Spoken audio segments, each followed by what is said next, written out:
Hi. So, around 2 weeks ago, I suddenly got a Discord invite from Myra. I accepted the friend invite and was told that Wucha Studios wanted me to review the upcoming board, the Zoom98. Not gonna lie, I was kind of anxious at first because I was worried that it was someone impersonating Wucha Studios staff, but after doing some digging/verification, I was able to confirm that the offer was legit, so quick thanks to Myra for reaching out. This is my first review board that has been provided by a manufacturer, so it's quite exciting for me to be able to work with such a large vendor and designer in the hobby. But I promise that I'll be as objective as possible to let you folks know whether this keyboard is something that you should be considering. The package that I received was pretty massive and heavy, which makes sense due to the layout. Opening the box, it includes the different modules that we'll talk about later, the external weight, as well as the keyboard itself. The packaging for the keyboard is really gorgeous, and it feels and looks really high quality. Apparently, the art is actually AI generated, which is pretty cool, and I can also see why some artists are worried about generative AI.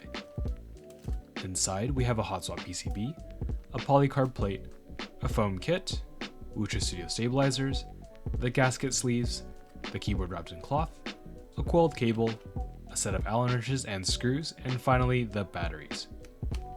As you can see, this keyboard is massive as it's pretty much a full-size keyboard. Now, do keep in mind that this is only a prototype and Wucha Studios is working on fine-tuning the keyboard. They received a lot of feedback regarding the LED light design on the keyboard, and rather than having what folks are calling an LED zit, they've changed it to a telescope design. It doesn't change anything in terms of functionality, but it's definitely a welcome aesthetic change.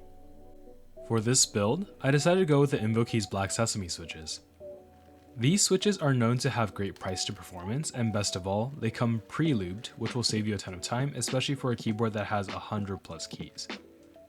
They did have an issue with one of their recent stocks where the lubing wasn't consistent, leading to some issues, but Invokeys was very responsive and offered free replacements to affected customers, so props to them. I was considering using some TX stabs because they have been very reliable for me, but since Wucha Studios included some stabilizers, I thought I'd give them a try. The ones that came with the keyboard are the WS Stabilizers V3, specifically the silicone edition. The other version is called the TPU version, where the stabilizer wire is wrapped with a layer of TPU, while the silicone version modifies the stem to have a bit of silicone with TPE. Both modifications are intended to provide a bit of dampening and minimize rattling. The other modification that these stabilizers have that you might have noticed is that they actually clip in from the bottom rather than the top. This is to prevent the wires from popping out, which you might experience with some other stabilizers. Personally, I've never really experienced this too much in my builds, but I know that other people have faced this issue, and it is an extremely annoying issue to deal with, especially if you built a board with the solder PCB. Even though the stabilizers came pre-lubed, I decided to lube them myself anyway, since it's not really a negative to add more lube to stabilizers. However, it does appear that you can try using these straight out of the box, which is nice if you don't want to spend time on lubing stabilizers.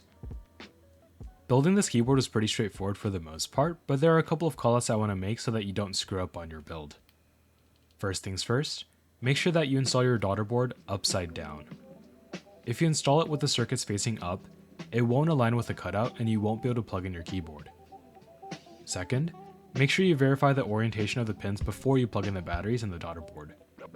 This is extremely important because if you bend those pins, it will be a pain to try to straighten them out, or you can damage them beyond repair, which will potentially require you to get a replacement PCB or batteries. And finally, if you decide to put the two keys, a knob, or the LCD module in the 2U section, you're going to have to connect the module to the PCB using one of the provided ribbon cables. I wasn't provided a build guide, so here's how I installed the cables. Make sure you flip out the black clamp and check the orientation for where you need to insert the cable. For most units, you will insert the cable on the same side as a fastener, but for the LCD screen, you will want to put the ribbon cable into the opposite side. I received an E-White Zoom98 for this review, and since it's quite easy to pair keycap sets with white keyboards, I thought I'd show off 4 different sets: GMK Higanbana, GMK Blurple, GMK Stargaze, and lastly Cherry Milkshake. I did have some other sets on hand, but I didn't pick up the numpad kit for some of them, so these were the 4 that did include numpad keys and paired well in my opinion.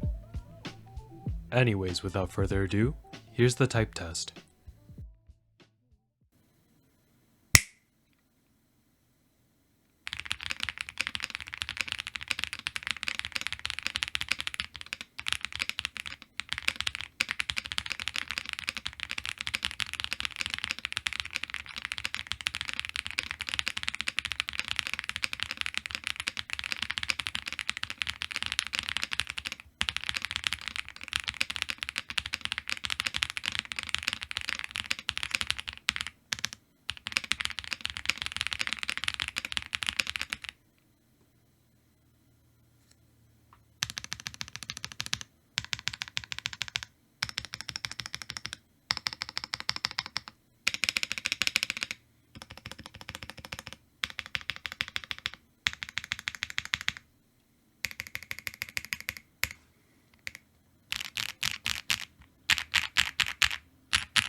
Overall, I really like the sound of the board, though if I had to nitpick, I'm not the biggest fan of the spacebar. I'm not really sure how to describe it, but it sounds a little thin to me, especially with the way I type, where I tend to use quite a bit of force. The new WSV3 stabilizers did a great job and didn't have any rattle or ticking, which is great. I was told that for the Zoom98, there will be a 3.1 revision included with the keyboard, so I'm interested in seeing what other improvements they can make on these already great stabilizers. Regarding the modules, I think that it's a cool concept that I'm glad to see that they bring over from the Zoom75.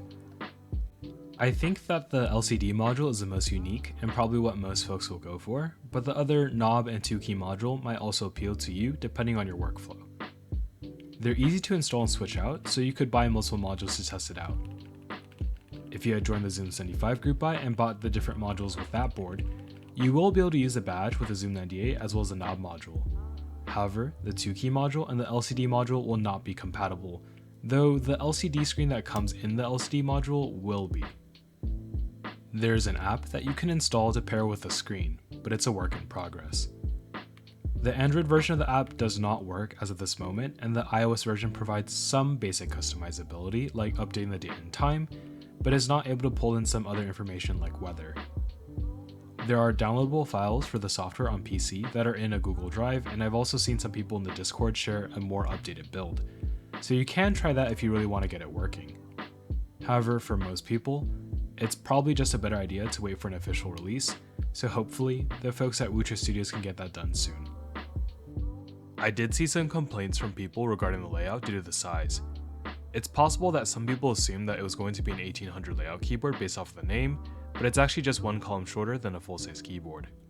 For me personally, I usually max out at the TKL size, so I was worried it would be too large. In the end, it ended up being not a big issue, and it didn't feel awkward at all to use this larger keyboard. My desk isn't the largest, but it isn't too small either, so if desk space is really that big of an issue for you, you might want to consider buying a smaller form factor keyboard in the first place. If the form factor bugs you aesthetically, it does appear that Wucha Studios has a full-size keyboard in the works called the Zoom109. So I would join the Meletrix Discord for any future leaks or updates if you're interested. I think a bigger concern that some people might have might be related to some of the quality issues that Wucha Studios has had in the past. I've talked about the color matching issues with the previous Icky68 Aurora collaboration boards, but those have been plastic keyboards, so not really applicable for the Zoom98, which will be made out of metal. The more recent issues that have been reported are related to the Promise 87. I know that people tend to be more vocal when they have reported issues, so maybe as a whole, the majority of the customers were satisfied with their keyboard. However, I still think that as a reviewer, this is something that I should bring up, so I brought up these concerns to Meletrix and have received responses.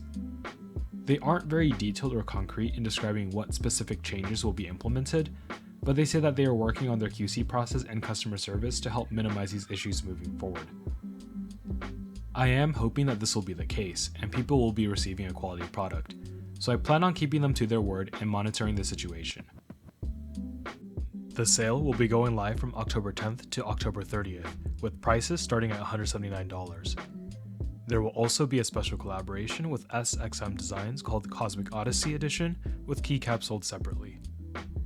If you've been looking for a larger keyboard that includes a numpad at a quote-unquote budget price, the Zoom98 might just be the keyboard for you.